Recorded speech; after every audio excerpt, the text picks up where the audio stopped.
I wasn't going to reel in, I was going to wait until I got home. But with what's just happened to Julian Assange is a whistleblower. Look what's happened to whistleblowers in the UK. Look what's happened to whistleblowers everywhere. Whistleblowers need somewhere. So anyone out there with information, with factual information, with credible information, with leaks, with paperwork, with documents, with any information that they wish to expose on corruption, to expose things that are going on within the system, to expose against people. Nick Clegg, maybe, head of communications of Facebook. Anyone from Twitter. Hey, even Nigel Farage. Don't want to say Nigel Farage. I've got to get onto this. I was going to keep my mouth shut about it, but I can't. I'm watching this morning, and I saw that Hope Not Hate have said that they're going to come out strongly in the European elections against UKIP, of course, and against myself if I decided to stand. But they're going to give a free pass to the Brexit party. If it doesn't tell you what you need to know already, Nigel Farage got us to the point of a referendum. Well done, Nigel. Thank you, yeah? And then he abandoned it. And he focused on his media career and making money. Fair enough. That's what he focused on. And then, when they're going to betray Brexit, then he comes back to completely split the vote.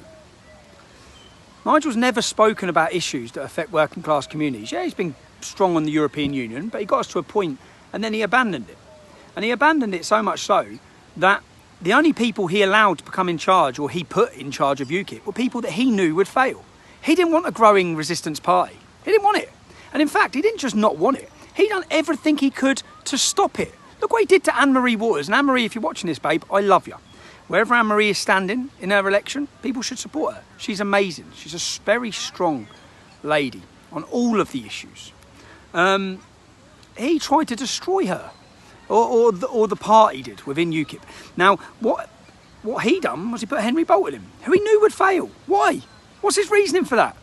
They didn't want a strong party. When you then see the opportunity with since Gerard Batten's leadership, I believe they've gone from 17,000 since they aligned, or since they currently started working with myself, and since Gerard started reaching out to I'd say the general working class and the public in this country, they went from 17,000 to 28,000. Then we have an emerging resistance party, a populist party growing.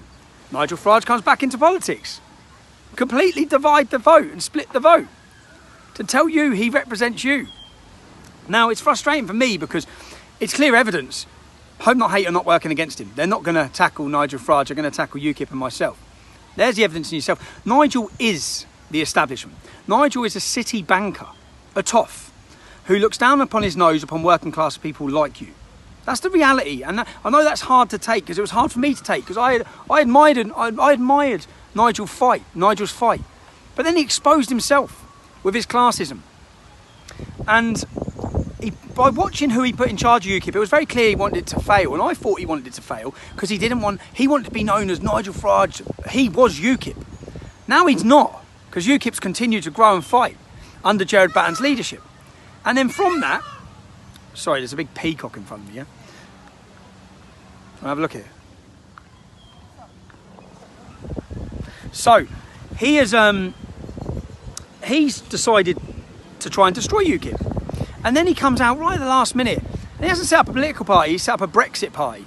A Brexit party that would enable him and his friends, who are all ex-Tories, to milk the gravy train a bit longer of the European Union and divide and split the vote. Now, the only reason why I haven't yet announced that I would be standing as MEP is because it's a difficult position, because I wanted one party as a populist revolutionary party. That's what I think this country needs, a real party that will speak on the issues and the truths that affect you in your community. Nigel won't do that. Nigel's never been in a working class community after 6 p.m. He stood and had his photo taken with a couple of beers. He's never been there, he doesn't understand it, yeah? And he doesn't care either, to be honest. He does not care. And most of his comments that he gives are degrading towards tattooed to their head working class people, racist thugs, because they have an opinion about Islam. Islamophobia. He actually pushes the Islamophobia term. Unbelievable. But anyway, I don't want to get on a rant about him. I want to get on a rant more about, or ask you if people have information, come forward. The email address is www.tommy.robinson@tutanata.com. I'll include it in this. it's just an opportunity for people to expose. I was going to wait till I got home to do this, but I thought with what happened with Julian Assange, with what I'm watching, this Brexit party flying, we're launching today, we're representing you. No, you're the establishment. You're the establishment, you're a complete decoy and you're absolutely splitting the vote. And that's what your purpose is, that's what you're doing. You're going to be successful in doing it, I believe. I believe that if UKIP is standing in your area, you've got to go out and vote for them. UKIP are not the establishment, that's very clear and evident. Look at the attacks. Is Nigel Farage come under attack anymore? Would Nigel Farage be Sir Nigel Farage after this? I'm disappointed in a lot of things, man. I'm disappointed that I think that UKIP need to really grasp it, that if you want to electrify the working class, you know, the 30% of people that don't vote, the people who've never felt the need to vote, you need to show you represent them. You need to show you're willing to not be pander. You've seen Nigel Farage completely pander to political correctness. Gerard Batten doesn't. He's a very strong leader. I have utmost respect for him. I just wish they'd pull their finger out and just not worry about what the media say, not worry about what a few people say, and revolutionise the working class community of this country. Show them that you're the party for them. Show them that it's worth getting up and voting for them. That's what I wish would happen. And I think that the only way you're going to do that, you're going to miss the opportunity. The only way you're going to do that is to have myself stand for you. That's I'm just saying how it is. That's how it is. Anyway, any information, any whistleblowers out there, give me the paperwork.